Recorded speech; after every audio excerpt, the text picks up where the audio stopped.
Hello दोस्तों, स्वागत है आप सभी का।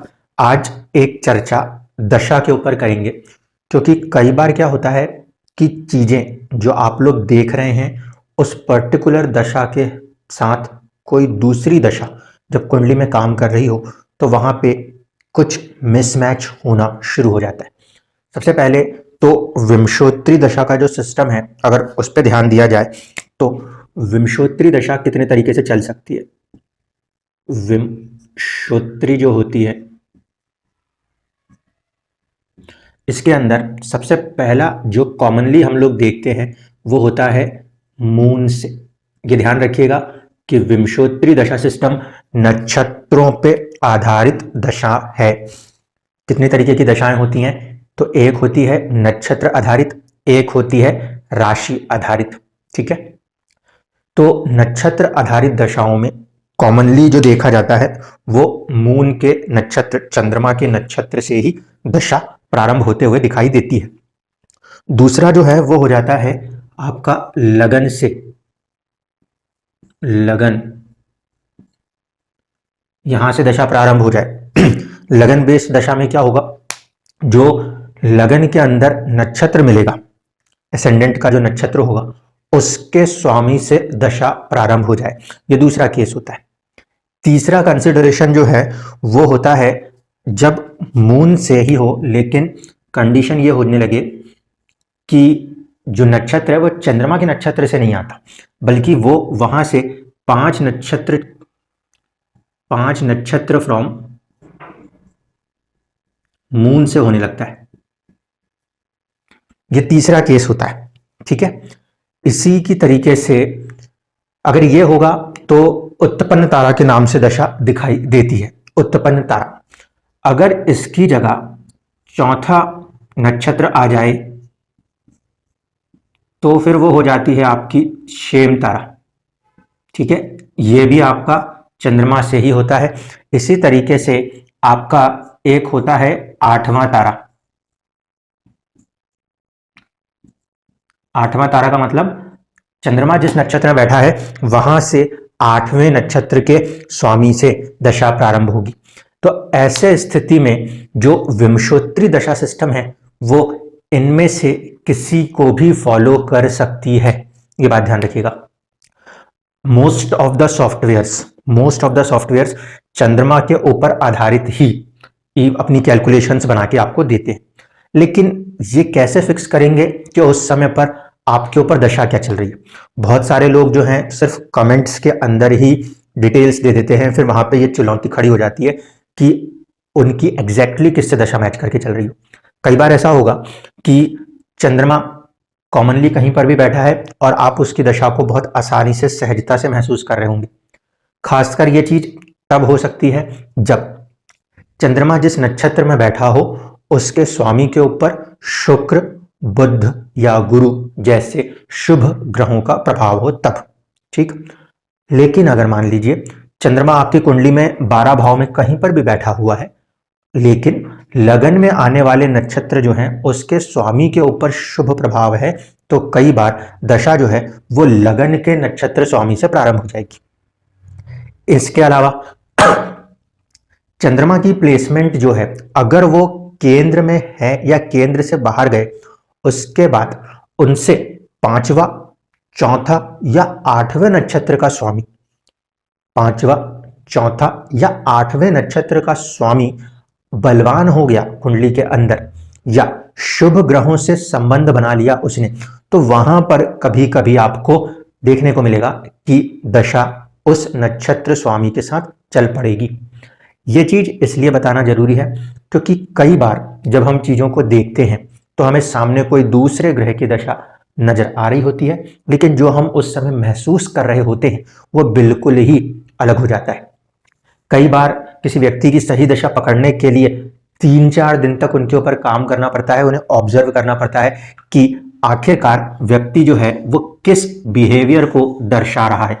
मैं अब यहाँ पे एक छोटी सी हिंट दे देता हूं आप लोगों को, ताकि आप जब किसी भी दशा से गुजर रहे होंगे तो उसके प्रभाव आपके ऊपर किस तरह से महसूस होने चाहिए।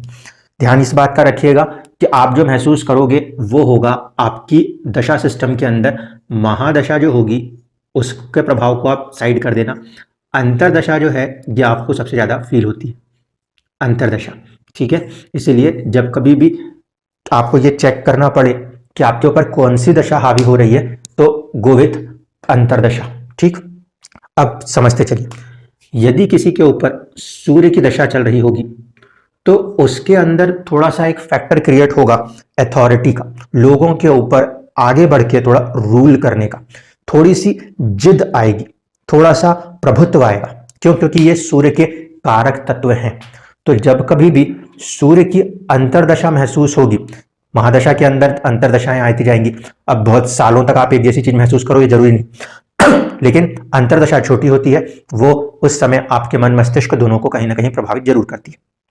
तो जब सूर्य के कारक तत्व हैं, अगर उनसे जुड़ी हुई चीजें या फिर जो बात बोल रहा हूं आपके अंदर कॉन्फिडेंस का आना, आपके अंदर एक अथॉरिटेटिव नेचर का डेवलप होना, आप ऐसा महसूस करते हैं तो उस समय आप सूर्य की दशा के प्रभाव में कहे जा सकते हैं। सूर्य जिस भी भाव के स्वामी होंगे उस पर्टिकुलर भाव से जुड़ी हुई चीजों को भी आप उस समय अंतराल में महसूस कर रहे होंगे। यदि किसी के ऊपर चंद्रमा की दशा चल रही हो तो ऐसे में व्यक्ति जो है वो इमोशनल होते जाएंगे। ठीक है, इमोशनल होते जाने के साथ साथ जब कभी भी चंद्रमा की दशा चलती है तो व्यक्ति के अंदर थोड़ा सा घूमने फिरने की, चंद्रमा कैसा ग्रह है, चंचल चलितमान, इसीलिए व्यक्ति में थोड़ा सा घूमने फिरने की भी कुछ चीजें महसूस हो सकती हैं, या फिर वो बहुत ज्यादा चीजों में इमोशनल हो सकते हैं, या लोगों से जुड़ने का एक भावना, एक थॉट प्रोसेस आपको ऐसे लोगों के अंदर नेचुरली देखने को मिलेगा। उसके कारक तत्व होते हैं। ठीक है, ज्यादातर केसेस में इमोशनल वाला साइड ही चेक हो पाता है। और दूसरी बात ये, क्योंकि कुंडलियों के अंदर चंद्रमा किसी न किसी तरीके से प्रभावित जरूर रहता है, तो ऐसे स्थिति में जिन भी ग्रहों का प्रभाव उस पर पड़ रहा होता है उस हिसाब से व्यक्ति में या तो भय अगर शनि की दृष्टि संबंध हो, या फिर गुस्सा अगर मंगल का दृष्टि संबंध हो, ज्ञान यदि गुरु का दृष्टि संबंध हो, तो इस तरीके से वो जो इमोशंस है वो बदलते जाएंगे। लेकिन जब कभी भी चंद्रमा की दशा प्रभाव महसूस होगा तो व्यक्ति किसी न किसी रूप में इमोशनल जरूर होगा। इमोशनल होने से ये अर्थ नहीं कि बहुत ही फूट फूट के रोने लगे, लेकिन कुछ ना कुछ बदलाव की तरफ, कुछ चीजों की तरफ एक नेचुरल अट्रैक्शन क्रिएट होगा। अगर मान लीजिए कि मंगल की दशा का प्रभाव है तो मंगल की दशा के प्रभाव में थोड़ा सा जल्दबाजी का नेचर भी आता है और गुस्से का नेचर भी व्यक्ति के अंदर इंक्लूड होने लगता है। छोटी छोटी बातों पर या तो जल्दबाजी करने लग जाना या बहुत ही ज्यादा एग्रेसिव होकर किसी भी काम को करने लगना। ठीक है, यह चीज मंगल के दशा प्रभाव के अंदर इंक्लूड हो जाती है। अगर मंगल उच्च राशिस्थ होगा तो सहनशीलता होगी, मंगल यदि नीच राशिस्थ होगा तो बदजुबानी तक की हालात पैदा हो सकते हैं। ठीक है, इसी तरीके से यदि दशा के अंदर आपको गुरु नजर आए तो ऐसे स्थिति में व्यक्ति के अंदर एक भावना पैदा होगी आइदर ज्ञान को हासिल करने की या फिर लोगों को सलाह देने की। जुपिटर की दशा के समय अब हर इंसान सलाह देने तो जाएगा नहीं और हर इंसान ज्ञान पाने भी नहीं चाहता। तो जुपिटर की दशा को जब आप अपने अंदर महसूस करेंगे तो वहां पे आपको एक संपन्नता महसूस होनी चाहिए कि हाँ, आपकी जिंदगी में कुछ समय के लिए, जिस समय भी वो दशा चल रही है, कुछ बेहतरी होती हुई सी दिखाई देती हो। क्यों? क्योंकि ग्रोथ के कारक होते हैं गुरुदेव। ठीक है, कुंडली में अगर वो नीच राशिस्थ होंगे या गलत भाव में बैठे होंगे तो चुनौतियां जरूर आएंगी, वो भाव डिपेंडेंट रिजल्ट होगा। बात हो रही है आप दशाओं को जब महसूस करो तो आपको क्या महसूस होना चाहिए, वो ग्रहों के जो नेचुरल कारक तत्व हैं वो होते हैं। यदि किसी व्यक्ति के ऊपर शुक्र की दशा का प्रभाव चल रहा होगा, अंतरदशा के अंतर भी या किसी भी रूप में भी, तो शुक्र की दशा में व्यक्ति का जो झुकाव है वो कहां पे जाएगा? अपोजिट सेक्स की तरफ जाएगा, वेल्थ मेकिंग की तरफ जाएगा, पैसा ज्यादा से ज्यादा बन सके। ये किस दो दशाओं में मुमकिन होता है? एक शुक्र और दूसरा चंद्रमा, क्योंकि चंद्रमा के अंदर भी चंचलता है, वो भी सेकंड हाउस से कनेक्ट होते हैं।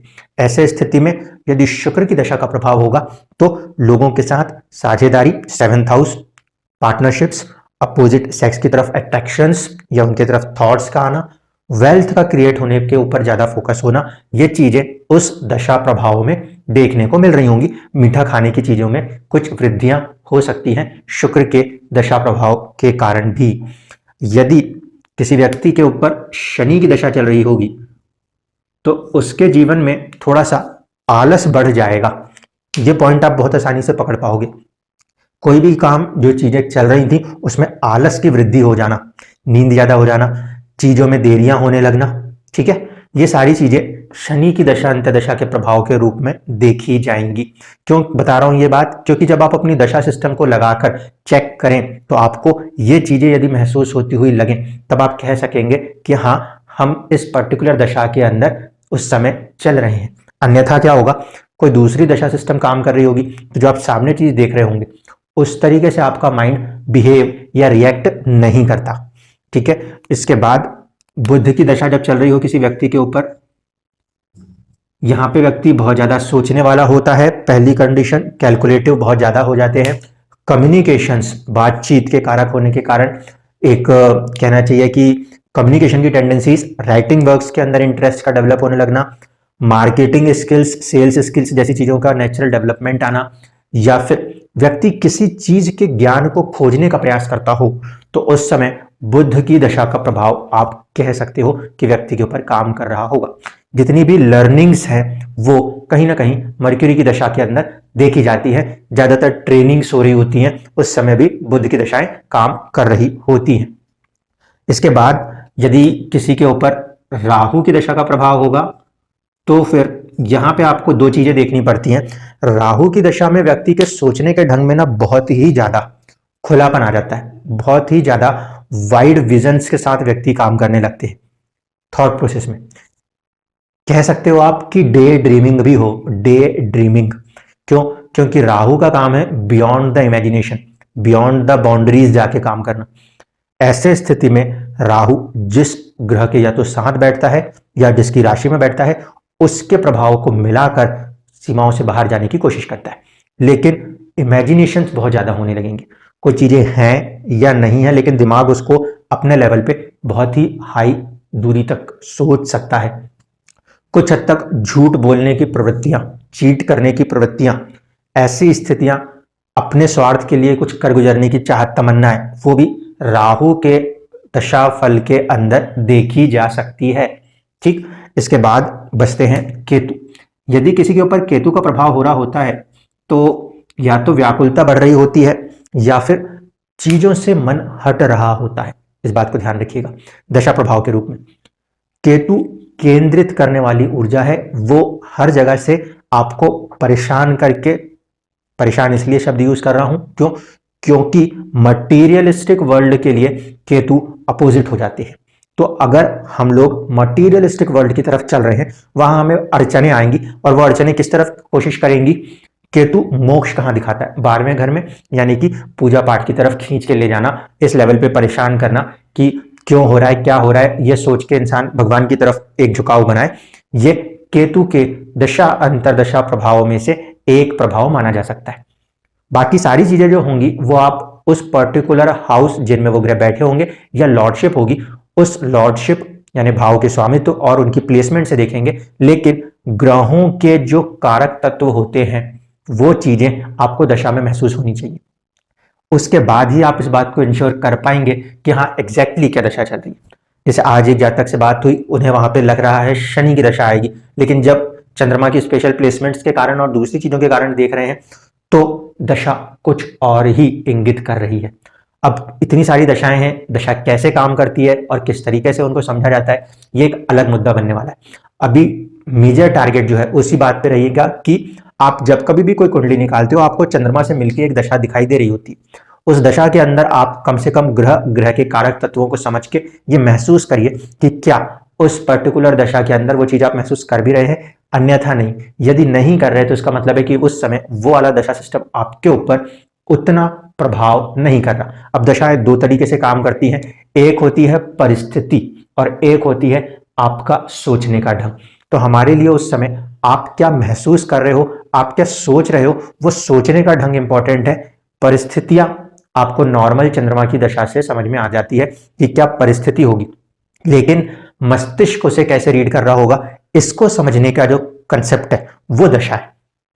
अगर परिस्थिति और आपके समझने के ढंग के बीच में एक समन्वय बैठ जाता है, एक सिंक्रोनाइजेशन आ जाता है, तब जाके आप एक पॉजिटिव वे में उस दशा को समझ पाएंगे कि हो क्या रहा है और चीजें होने क्या जा रही हैं। सिर्फ चंद्रमा के ऊपर आधारित जो दशाएं हैं, अगर उसको भी देखा जाए तो उसमें बहुत सारे वेरिएशंस हैं, क्योंकि चंद्रमा का प्रभाव नक्षत्रों पर तो होता है, लेकिन कोई पर्टिकुलर नक्षत्र का स्वामी यदि कुंडली में बलवान हो जाए, शुभ अवस्था में आ जाए, तो दशा उससे भी स्टार्ट हो सकती है। इस बात से इनकार नहीं किया जा सकता। धन्यवाद।